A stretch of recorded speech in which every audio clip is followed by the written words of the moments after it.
राधे राधे, नमस्ते, good morning. स्वागत है हिंदी टीचर्स एकेडमी में आप सभी लोगों का। तो आज हम डॉक्टर नगेंद्र की पुस्तक से देखेंगे संस्मरण तथा रेखा चित्र। आत्मकथा यात्रा वृतांत हमने देख लिया है, अब संस्मरण और रेखा चित्र की बारी है। तो चलिए देखते हैं। दोनों एक ही में दे दिए हैं मिला के।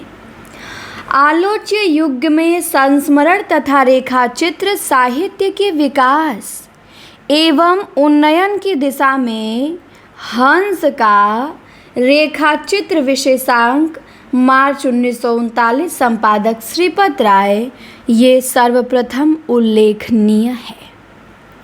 इसमें हिंदी की नहीं, उर्दू, बंगला, मराठी, गुजराती, तमिल, कन्नड़ आदि भाषाओं के लेखकों के भी रेखाचित्र प्रकाशित किए गए हैं।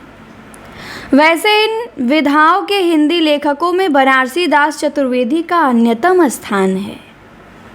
मधुकर के रेखाचित्र विशेषांक का संपादन करने के अनंतर उन्होंने हमारे आराध्य 1952 में और संस्मरण शीर्षक संस्मरणात्मक रचनाओं तथा रेखा चित्र एवं सेतुबंध शीर्षक रेखा चित्र संग्रहों का प्रस्तुत किया। तो ध्यान देंगे, तो आपको ये ध्यान देना है, मधुकर के रेखा चित्र विशेषांक के संपादक बनारसी दास चतुर्वेदी थे। इनके संस्मरण है दो, हमारे आराध्य और संस्मरण, और इनके रेखा चित्र हैं रेखा चित्र नाम से और सेतुबंध नाम से। इसके बाद संस्मरणों में उन्होंने अपने संपर्क में आने वाले व्यक्तियों की कटु मधुर स्मृतियों का प्रत्यांकन करते हुए उनकी विशेषताओं को उभारा है तथा रेखा चित्र में देश प्रेम एवं राष्ट्रीयता को प्रमुखता प्राप्त हुई है। अपने ग्रंथों की भूमिकाओं में उन्होंने इन दोनों विधाओं के रचना शिल्प पर भी महत्वपूर्ण विचार व्यक्त किए हैं। श्री राम शर्मा के जो ग्रंथ आलोच्य युग में प्रकाशित हुए उनमें प्राणों का सौदा, श्री राम शर्मा ने प्राणों का सौदा लिखा है संस्मरण, जंगल के जीव लिखा है, वे जीते कैसे हैं। तो 3 संस्मरण इनका यहाँ मिल गया, प्राणों का सौदा, जंगल के जीव, वे जीते कैसे हैं। जनपदीय शब्दों का प्रयोग करते हुए कथात्मक शैली के माध्यम से रोचक और हृदय स्पर्शी वर्णन इनके लेखन की सर्वप्रमुख विशेषता है। राम वृक्ष बेनीपुरी अपने अद्भुत शब्द शिल्प के लिए प्रख्यात हैं। इन्होंने लाल तारा लिखा 1938 में और माटी की मूर्ति 1946 में और गेहूं और गुलाब 1950 में तथा मील के पत्थर 1957 में। ये इनकी प्रसिद्ध कृतियां हैं। लाल तारा 38, माटी की मूर्ति 46, गेहूं और गुलाब 50, मील के पत्थर 57। ये चारों रेखाचित्र बेनीपुरी के हैं। यथार्थ के साथ कल्पना और भावुकता का समन्वय, विषय वैविध्य तथा शब्दों एवं वाक्यांशों का संयत प्रयोग बेनीपुरी के लेखन की कतिपय ऐसी विशेषता है जो पाठक की स्मृति में सदा सदा के लिए अपना स्थान बना लेती है। हिंदी के संस्मरणात्मक रेखाचित्र साहित्य की श्री वृद्धि में महादेवी वर्मा ने अत्यधिक महत्वपूर्ण योगदान किया है। अब देखिए, महादेवी वर्मा के अतीत के चलचित्र 1941 में रेखाचित्र है, डेट भी ध्यान रखेंगे इनकी रचनाओं का। स्मृति की रेखाएं 1947 में हैं। पथ के साथ स्मृति की रेखाएं रेखाचित्र हैं। पथ के साथ ही संस्मरण 1956 में, स्मारिका 1971 में रेखाचित्र, मेरा परिवार 1972 में। स्मारिका ये सब पूछा था ना पीजीटी वाले में, तो स्मारिका रेखाचित्र महादेवी वर्मा का 1971, विधा स्मारिका की ध्यान देंगे। रेखाचित्र मेरा परिवार 1972 में रेखाचित्र, अतीत के चलचित्र 41 में, स्मृति की रेखाएं 47 में और पथ के साथ ही 56 में। ये उनके उल्लेखनीय रेखाचित्र संग्रह हैं। यद्यपि महादेवी की रचनाओं की विधा के संबंध में विद्वानों में पर्याप्त मतभेद रहा है। इन्हें निबंध, संस्मरण और कहानी में से कोई एक संज्ञा भी दी जाती रही है, किंतु अधिकांश विद्वान उन्हें संस्मरणात्मक रेखाचित्र ही मानते हैं। अपने संपर्क में आने वाले शोषित व्यक्तियों, दीनहीन नारियों, साहित्यकारों, जीव जंतुओं आदि का संवेदनात्मक चित्रण उन्होंने अत्यंत मार्मिक रूप में किया है। अपनी संवेदना को कवित्वपूर्ण शैली के माध्यम से मूर्त कर देने में उन्हें विशेष कौशल प्राप्त है। वे साहित्यकार होने के साथ साथ चित्रकर्त्री भी हैं और फलस्वरूप उनके रेखाचित्रों में चित्रोपमता का गुण अनायास ही समाविष्ट हो गया है। रेखाचित्र तथा संस्मरण के तत्वगत अंतर को ध्यान में रखते हुए इन दोनों विधाओं की श्रीवृद्धि में योग देने वाले लेखकों में प्रकाश चंद्र गुप्त का स्थान काफ़ी ऊंचा है। इन्होंने पुरानी स्मृतियाँ लिखा है 1947 में, जो इनका रेखाचित्र संकलन है, और रेखाचित्र नाम से भी रेखाचित्र लिखा। रेखाचित्र नाम से बनारसीदास चतुर्वेदी ने भी लिखा है, प्रकाश चंद्र गुप्त ने भी लिखा है, दोनों ने लिखा है, ध्यान देंगे। इसमें निर्जीव वस्तुओं, स्थानों आदि पर लिखे गए रेखाचित्र हैं।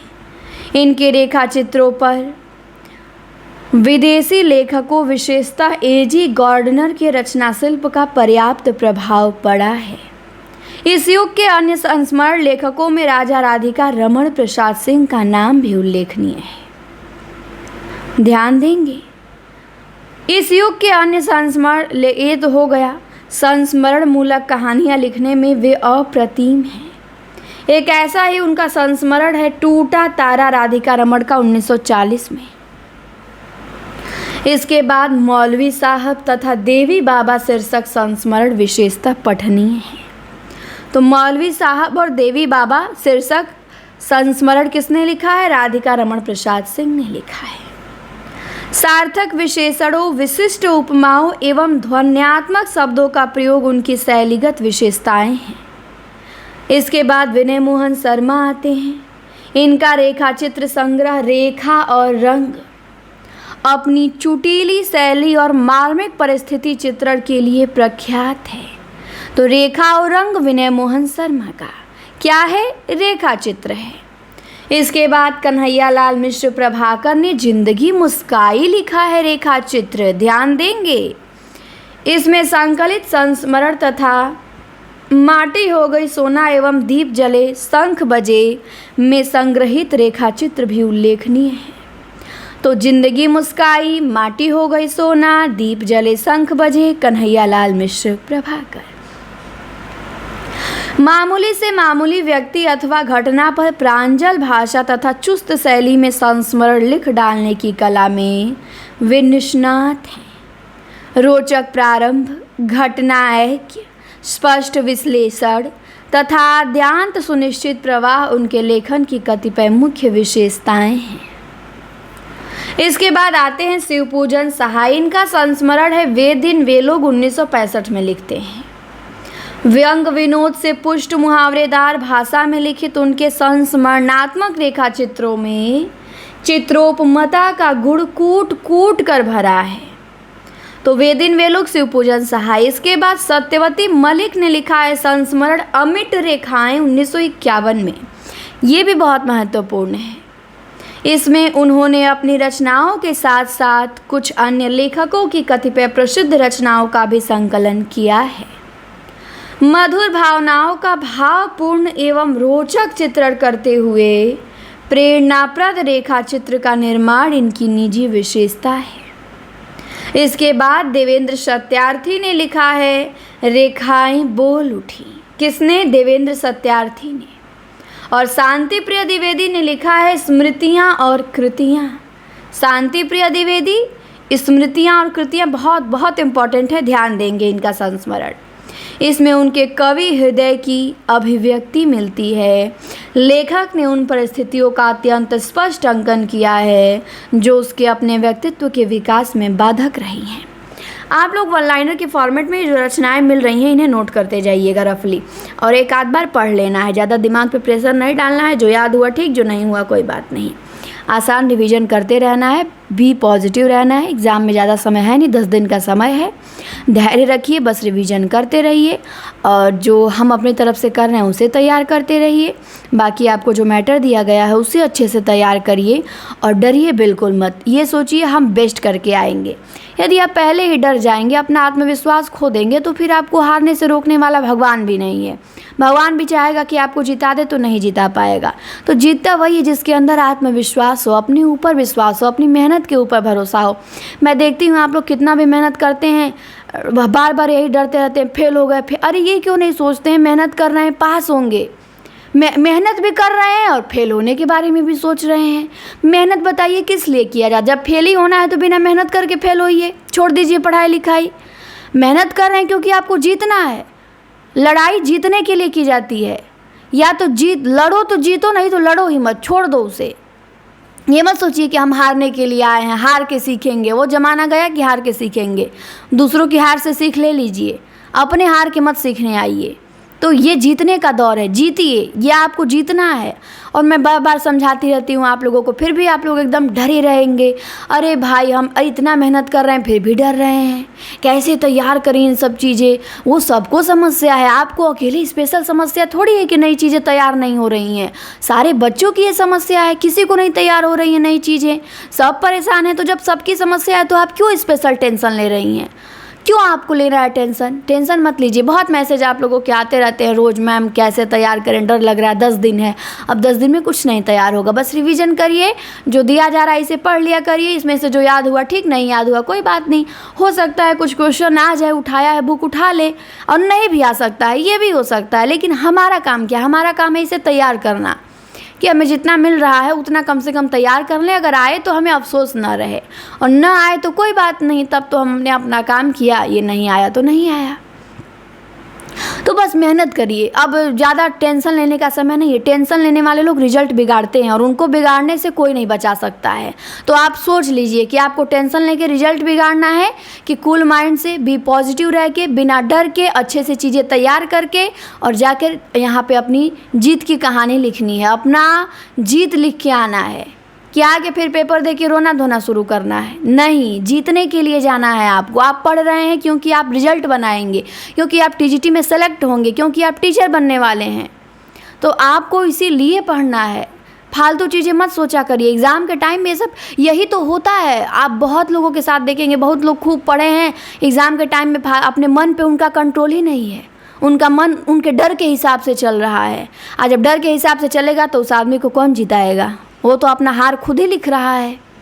आज जो बिना डर के चलेगा, अपने ऊपर विश्वास करके चलेगा, जो किसी की बात सुनेगा कि नहीं हमें डरना नहीं है, डरने से रिजल्ट बिगड़ता है, तो वो नहीं डरेगा, डर को अपने अंदर से हटाएगा। तो ये कॉन्फिडेंस होना चाहिए अगर मैं अपने ही बता दूँ, ये नहीं कर, मेरे सामने कितनी भी बड़ी परीक्षा आ जाए, एक थोड़ा बहुत स्वाभाविक डर सबको होता है। मेरी तैयारी रहे चाहे ना रहे, लेकिन मैं एकदम ऐसा नहीं कि उसे चौपट करके आ जाऊंगी। हाथ पैर कांपने लगे, एकदम टेंशन हो जाए, अरे इतना बड़ा है, मेरा तैयार नहीं है, मैं फेल हो जाऊँ, ये सब मैं नहीं सोचती हूँ। पहले जाओ, अपना काम है बेस्ट दे के आना, दे कर आओ। ये ज़रूरी नहीं है कि हमारी तैयारी होती है 100% हर एग्ज़ाम के लिए, नहीं भी होती है। तो उसमें डरना क्या है? अब तो जो होना है हो गया। तो यही चीज़ें, मन पे जो काबू पा गया वो जीत कहानी लिख देता है। अब मन पे जो काबू नहीं पाया, जीवन भर रोता रोता फिरेगा। फिर उस आदमी को कौन समझाएगा? किसी के बस की बात नहीं है। जब आप सुनेंगे ही नहीं, आप अपने मन पे ही काबू नहीं कर पाएंगे, तो आप क्या दूसरों को समझाएंगे और दूसरों की बात सुनेंगे? नहीं सुन पाएंगे। तो डर को अपने अंदर से हटाइए और रोज़ लिखिए कि टीजीटी में सिलेक्शन होना है मेरा, मैं रिजल्ट बना के रहूँगी यार, बना के रहूँगा, मुझे फेल नहीं होना है। और हम मेहनत किए हैं जीतने के लिए, हम कैसे हार सकते हैं? हमसे अधिक कोई मेहनत नहीं किया है, सबसे अधिक किए हैं और करेंगे। जो भी 10 दिन बचा है, एकदम उत्साह के साथ पढ़ेंगे, विश्वास के साथ पढ़ेंगे कि रिजल्ट बनाने जा रहे हैं। आप लोग देखते हैं चुनाव आता है तो जब दो नेता पार्टी के लोग होते हैं, एक पार्टी को पहले से पता होता है, मतलब जिसकी वो नहीं होती कि हारना है, फिर भी वो नहीं कहती है कि हम हारेंगे। तो अपनी हार पहले ही से नहीं घोषित कर दिया जाता है। पहले ही से घोषित कर देंगे, आपके मन में कहीं ना कहीं जगह बन गया है हार के लिए, और आपको वो मिल जाएगा। देखते हैं चुनाव के आखिरी दिन तक भले हार गए हों, कहते रहते हैं नहीं हमारी सरकार बन रही है, हमारी सरकार बन रही है, हमें जीतना है, सामने वाली पार्टी तो कुछ है ही नहीं। दोनों दोनों अपनी अपनी जीत का दावा करते हैं, कोई एक जीतता ही है, लेकिन हार तो नहीं मानते हैं पहले ही। मैं पहले सोचती थी कि ये चुनाव आ रहा है और एक पार्टी मतलब जो कमज़ोर है, बहुत जगह ऐसा होता है, कुछ पार्टी एकदम कमज़ोर होती हैं, उनका तय होता है कि वो हारेंगी ही हारेंगी। जैसे गुजरात में हो गया, आम आदमी पार्टी वहाँ चुनाव लड़ती है, तो आम आदमी पार्टी अब गुजरात में पूरी प्रचंड बहुमत के साथ सरकार नहीं बना पाएगी, लेकिन वो इतनी उत्साह के साथ लड़ती है, वहाँ लड़ रही है, तैयारी कर रही है, जैसे वो सरकार बनाने जाएगी, वही जीतेगी, उसके अलावा और कोई है ही नहीं वहाँ पर। तो यही उत्साह हमारे पास होनी चाहिए। और उसे भी पता है कि सरकार हमारी नहीं बनेगी, फिर भी वो नहीं डर रही है, अपने काम में लगी हुई है। छोटी छोटी जो पार्टियां होती हैं, बहुत जगह पे स्थानीय पार्टियां होती हैं, तो हार जान के भी वो अपनी हार का दावा नहीं करते हैं, वो जीत का दावा करते हैं। और आप लोग जीत जान के भी हार का दावा करते हैं, अब फिर हार जाएंगे तो मुंह बनाएंगे। तो जीतिए, जीतने के लिए ना मेहनत किया जाता है, ये डरने का समय है, अब डरने वाला गया ज़माना। पेपर दे के हाथ पैर, गधे लोग डरते हैं, कमज़ोर लोग डरते हैं। आप इतने बड़े हो गए, इतने समझदार हो गए, इतनी मेहनत कर रहे हैं और एक पेपर से डर जाएंगे, सब चौपट करके आ जाएंगे, आके कहते हैं कि मैम एग्ज़ाम के प्रेशर में गलती कर दिए। एग्ज़ाम को प्रेशर में नहीं, आ ही नहीं रहा था आपको, तो कहाँ से गलती, आएगा ही नहीं जब, तो कहाँ से नहीं होगा। प्रेशर वहाँ किस चीज़ का ले रहे हैं? प्रेशर आप जानबूझ के अपनी हार को बुला रहे हैं। कौन कह रहा है आपको प्रेशर लेने को? वहाँ एग्जामिनर आपके सामने बैठा है, वही आपको बोल रहा है नहीं प्रेशर लो प्रेशर लो। कोई नहीं है वहाँ पे, बच्चे हैं, सब लिख रहे हैं, आपको भी लिखना है। किस चीज़ का प्रेशर है? आप जब प्रेशर लेंगे तो आप बच्चों को क्या सिखाएंगे? इतने बड़े बड़े होके शिक्षक बनने जा रहे हैं, सबकी उम्र 30 साल 40 साल 50 साल है और आप डर रहे हैं, तो आप अपने बच्चों को या स्कूल में बच्चों को क्या सिखाएंगे? पेपर आएगा तो ऐसे पेपर का प्रेशर में जाके और सब चौपट करके आ जाना, सारी मेहनत को बस प्रेशर में आके बिगाड़ देना? नहीं, ऐसा नहीं होता है। कहा ही जाता है एग्ज़ाम प्रेशर नहीं प्लेजर है, खुशी है एग्ज़ाम। एग्ज़ाम को खुशी के वे में लीजिए और डरना छोड़िए, डरा नहीं जाता है। बात ये डरने कायर लोगों की निशानी है। इतना समझाने के बाद भी मैसेज आते रहते हैं, हमें डर लग रहा है, बहुत हाथ काँप रहे हैं। अरे भाई, किस चीज़ का डर लग रहा है? वहाँ भूत थोड़ी बैठा है, जो किए हैं वो पाएंगे, और अपना किया हुआ पाने में कभी डर नहीं लगना चाहिए।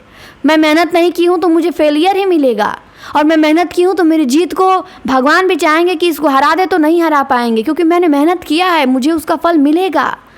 तो आपकी मेहनत बताएगी, आपका डर नहीं बताएगा। आप जो किए हैं, आपके चाहने ना चाहने से कुछ नहीं होगा, आपको वो मिलेगा। आप मेहनत किए हैं तो आपका रिजल्ट बनेगा। फिर डर किस चीज़ का? अंदर से निकालिए। बहुत लोग पीजीटी को लेके बैठे हैं, पीजीटी खराब हो गया, अच्छा हो गया, रोज का टॉप बना रहे हैं पीजीटी का, रोज़ उसी में अपना दिमाग खपा रहे हैं। हमारा 90 है, हमारा 95 है, हमारा 100 है, हमारा बनेगा कि नहीं बनेगा। अरे भाई, वो बीत गया, आगे की परीक्षा मत चौपट करिए। पीजीटी खराब गया, आप टीजीटी को भी खराब करने पे तुले हैं। ये नहीं कह रहे हैं कि जो हुआ पीजीटी में हो गया, हमारा जितना शक्ति थी हमने कर दिया, उससे बेहतर नहीं हो सकता था। सही बात है, जितनी आपकी शक्ति थी आपने कर दिया है, उससे अधिक आपकी शक्ति नहीं थी, उससे अधिक आपने मेहनत ही नहीं किया था, तो आपको वो मिल गया। लेकिन अगली परीक्षा के बारे में सोचिए, उसे नहीं बिगाड़ना है आपको। 10 दिन पेपर है और मैसेज करते हैं मैम पढ़ने में मन नहीं लग रहा है, कुछ याद नहीं हो रहा है, डर लग रहा है। ये कैसा डर है? कैसे नहीं मन लग रहा है? 10 दिन पेपर है, मन ही नहीं लग रहा है, कुछ याद नहीं हो, रिवीजन करते रहना है। घबराने से थोड़ी काम चलता है। समस्या आती है तो घबराया जाता है कि समस्या का समाधान खोजा जाता है? तो समस्या का समाधान खोजिए कि कैसे मुझे कुछ कठिन चीज़ें भी याद हो जाएं, कैसे मैं रिवीजन कर लूँ सही से, मुझे घबराहट ना हो, मैं अपना टाइम कैसे मैनेज करूँ। एकदम कूल रहना है, रिलैक्स रहना है, मुझे पॉजिटिव रहना है, मोटिवेशन से भरपूर रहना है। और ये जो इंसान सब कर लेगा, वो उसकी तैयारी 19-20 भी होगी तो वो रिजल्ट बना के आ जाएगा। खूब तैयारी एकदम चाप के 5 साल पढ़े हैं, जाके वहाँ आत्मविश्वास ही खो देंगे, डर जाएंगे, फिर आप हार ही जाएंगे। तो ये सब चीज़ें आप ध्यान रखिए। चलिए आइए आगे देखते हैं, और मन लगा के पढ़िए, एकदम निडर होके पढ़िए। तो हमने शांति प्रिय द्विवेदी का स्मृतियाँ और कृतियाँ देख लिया। इसके बाद आगे आ जाइए। रेखाएं और चित्र, मंटू मेरा दुश्मन, ज़्यादा अपनी कम पराई। ये किसके हैं संस्मरण? तो ये उपेंद्र नाथ अस्क ने लिखा है। रेखाएं और चित्र ध्यान रखिएगा, इम्पॉर्टेंट है। मंटो मेरा दुश्मन, एक मंटो जिंदा है, नरेंद्र मोहन ने जीवनी लिखी है, और एक मंटो मेरा दुश्मन अस्क का संस्मरण है। ज़्यादा अपनी कम पराई, ये भी संस्मरण अस्क का है। यथास्थान चोटीले व्यंग, कथात्मक शैली तथा उर्दू अंग्रेजी के प्रचलित शब्दों के प्रयोग द्वारा उन्होंने अपनी रचनाओं को सदैव प्रवाहपूर्ण बनाए रखा है। विष्णु प्रभाकर ने कुछ शब्द कुछ रेखाएं में सामाजिक स्थितियों तथा उनके मूल में छिपी विसंगतियों का सटीक विश्लेषण किया है। तो कुछ शब्द कुछ रेखाएं, विष्णु प्रभाकर। इसके बाद राहुल सांकृत्यायन का संस्मरण, बचपन की स्मृतियां जिनका मैं कृतज्ञ मेरे असहयोग के साथी में संकलित हैं। तो इनके अब तक आप बचपन की स्मृतियां जिनका मैं कृतज्ञ जानते थे, अब एक और मिल गया आपको, इसे भी नोट कर लीजिएगा, मेरे असहयोग के साथी।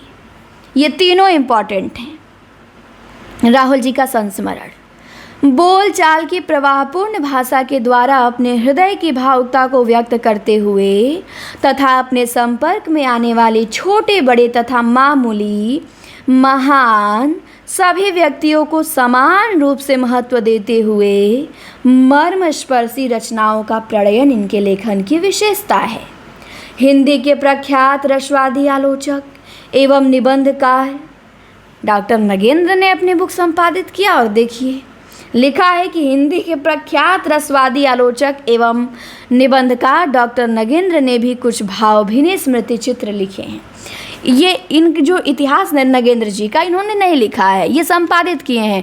आदिकाल किसी और लेखक से ले लिए, जिसका उन्हें अच्छा लगा, भक्ति काल किसी और से, रीतिकाल किसी और लेखक से ले लिए। ये बस सबका इकट्ठा कर करके मैटर एक जगह संपादित कर दिए हैं। तो वैसे भी ये संस्मरण किसी का ले लिए होंगे, कोई लिखा होगा और लेके अपने बुक में संपादित किए हैं। तो इनके बारे में कोई लिखा होगा कि हिंदी के प्रख्यात रसवादी आलोचक एवं निबंधकार नगेंद्र ने भी कुछ भावभीनी स्मृति चित्र लिखे हैं, जैसे चेतना के बिंब रेखा चित्र है, 1967 में प्रकाशित हुआ।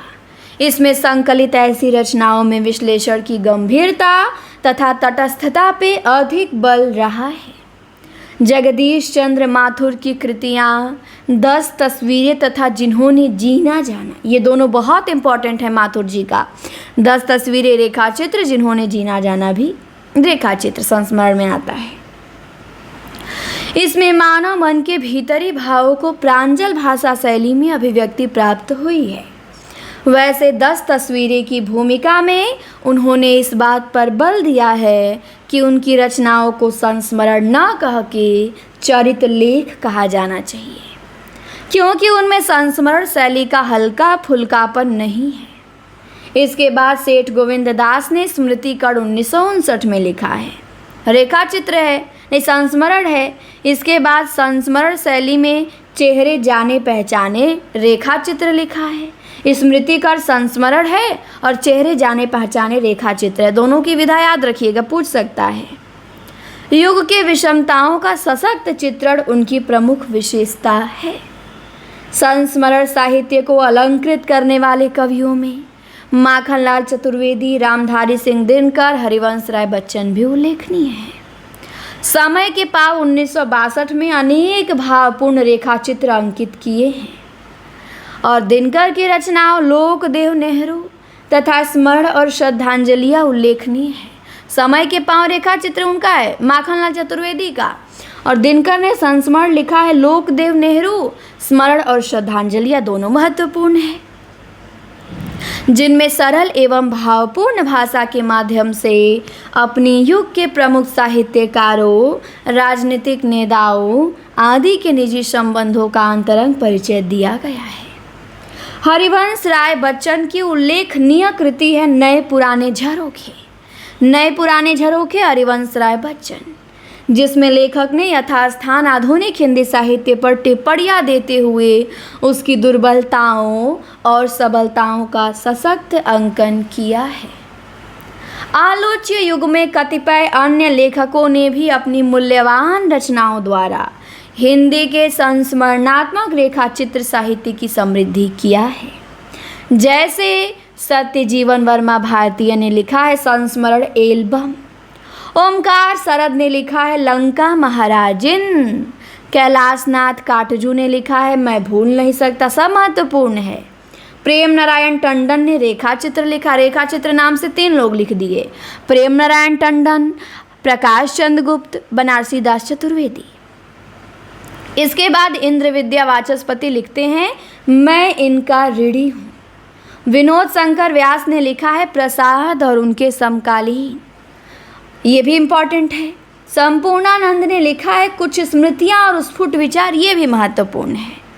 और हरिभाव उपाध्याय ने लिखा है मेरे हृदय देव, ये भी महत्वपूर्ण है, मेरे हृदय देव। राय कृष्णदास ने लिखा है जवाहर भाई, उनकी आत्मीयता और सहृदयता। महेंद्र भटनागर ने लिखा है विकृत रेखाएं धुंधले चित्र। कुंतल गोयल की कुछ रेखाएं कुछ चित्र ने लिखा, उन्होंने लिखा है कुंतल गोयल ने। महेंद्र भटनागर ने विकृत रेखाएं धुंधले चित्र लिखा है, कुंतल गोयल ने कुछ रेखाएं कुछ चित्र लिखा है। डॉक्टर हर गुलाल की घेरे के भीतर और बाहर ने लिखा है। डॉक्टर हर गुलाल ने क्या लिखा है? घेरे के भीतर और बाहर। पद्मिनी मेनन की चांद और लक्ष्मी नारायण सुधांशु ने व्यक्तित्व की झांकियाँ, महत्वपूर्ण है। पद्मिनी मेनन ने चांद लिखा है संस्मरण और लक्ष्मी नारायण सुधांशु ने व्यक्तित्व की झांकियाँ। अमृतलाल नागर ने लिखा है जिनके साथ जिया और परिपूर्णानंद ने लिखा है बीती बातें। प्रसिद्ध क्रांतिकारी भगत सिंह ने लिखा है मेरे क्रांतिकारी साथी, ये भी महत्वपूर्ण है। कृष्णा सोबती ने लिखा है हम हसमत। भारत भूषण अग्रवाल ने लिखा है लीक अलीक। राम कुमार वर्मा ने लिखा है संस्मरणों के सुमन। विष्णु प्रभाकर ने लिखा है मेरे अग्रज मेरे मीत। फणीश्वर नाथ रेणु ने लिखा है वन तुलसी की गंध। तथा भगवती सरड़ सिंह ने लिखा है रस गगन गुफा में। भगवती सरड़ सिंह ने क्या लिखा है? रस गगन गुफा में। इन विधाओं की अन्य उल्लेखनीय कृतियां हैं। हिंदी संस्मरण साहित्य को बांग्ला, गुजराती, पंजाबी, उर्दू, अंग्रेजी आदि से अनुदित अनेक रचनाओं ने भी समृद्ध किया है। बंगाल से अनुदित रचनाओं में हजारी प्रसाद द्विवेदी अनुदित रविंद्रनाथ ठाकुर की रचना मेरा बचपन अनुदित रचना रविंद्रनाथ ठाकुर की है। नहीं, हजारी प्रसाद द्विवेदी ने अनुदित किया है रविंद्रनाथ ठाकुर की रचना मेरा बचपन को, ये ध्यान देंगे। गुजराती से अनुदित रचनाओं में मनु बहन गांधी की रचनाएं बा मेरी माँ, इसकी अनुवादिका हैं कुरंगी बहन देसाई, तथा बा और बापू की शीतल छाया में, और इसके अनुवादक हैं राम नारायण चौधरी। और पंजाबी से अनुदित रचनाओं में अमृता प्रीतम की रचना अतीत की परछाइयाँ, ये ध्यान देंगे, अतीत की परछाइयाँ अमृता प्रीतम ने लिखा है। उर्दू से अनुदित रचनाओं में उपेंद्र नाथ हस्क द्वारा संपादित उर्दू के बेहतरीन संस्मरण तथा नयन तारा सहगल द्वारा अंग्रेजी में लिखित पुस्तक प्रिजन एंड चॉकलेट केक का मुकुंदी लाल श्रीवास्तव ने हिंदी में अनुवाद किया। मेरा बचपन कतिपय उल्लेखनीय कृतियाँ हैं। अतीत की परछाइयों में जहाँ देश विदेश के कृतिकारों के संबंध अछूते संस्मरण मिलते हैं, वही उर्दू के बेहतरीन संस्मरण हिंदी के पाठकों को उर्दू में लिखे जा रहे संस्मरणों की शैली से परिचित कराते हैं। इन संस्मरणों में संस्मरणीय के गुण दोषों के सम्यक विश्लेषण के साथ साथ जीवन प्रसंगों एवं घटनाओं का यथार्थ चित्रण मिलता है। नयन तारा सहगल की रचना से नेहरू परिवार की अंतरंग झांकी मिलने के साथ साथ भारतीय स्वातंत्र्य आंदोलन की कहानी के अनेक महत्वपूर्ण पक्ष उजागर होते हैं। विदेशी साहित्य से अनुदित रचनाओं में इला चंद्र जोशी कृत गोरकी के संस्मरण, ये इम्पॉर्टेंट है बहुत। गोरकी के संस्मरण किसने लिखा है? इला चंद्र जोशी ने अनुदित रचना है। संस्मरण साहित्य की सबसे अनमोल निधि वे पत्रिकाएं हैं जिनमें नियमित रूप से प्रकाशित होती हैं। सरस्वती में मनोरंजक संस्मरण, नई धारा में मुझे याद है और धर्म युग में एक दिन की बात, अविस्मरणीय, जब मैं 16 साल की थी आदि शीर्षकों के अंतर्गत बेहिसाब संस्मरण प्रकाशित हुए हैं। और सारिका ने तो पूरे के पूरे अंक ही संस्मरण पर निकाल दिए हैं। संस्मरणों, ये ध्यान देंगे, संस्मरण में कौन सी पत्रिका प्रकाशित करती थी? संस्मरण को सरस्वती, नई धारा में धर्मयुग और सारिका।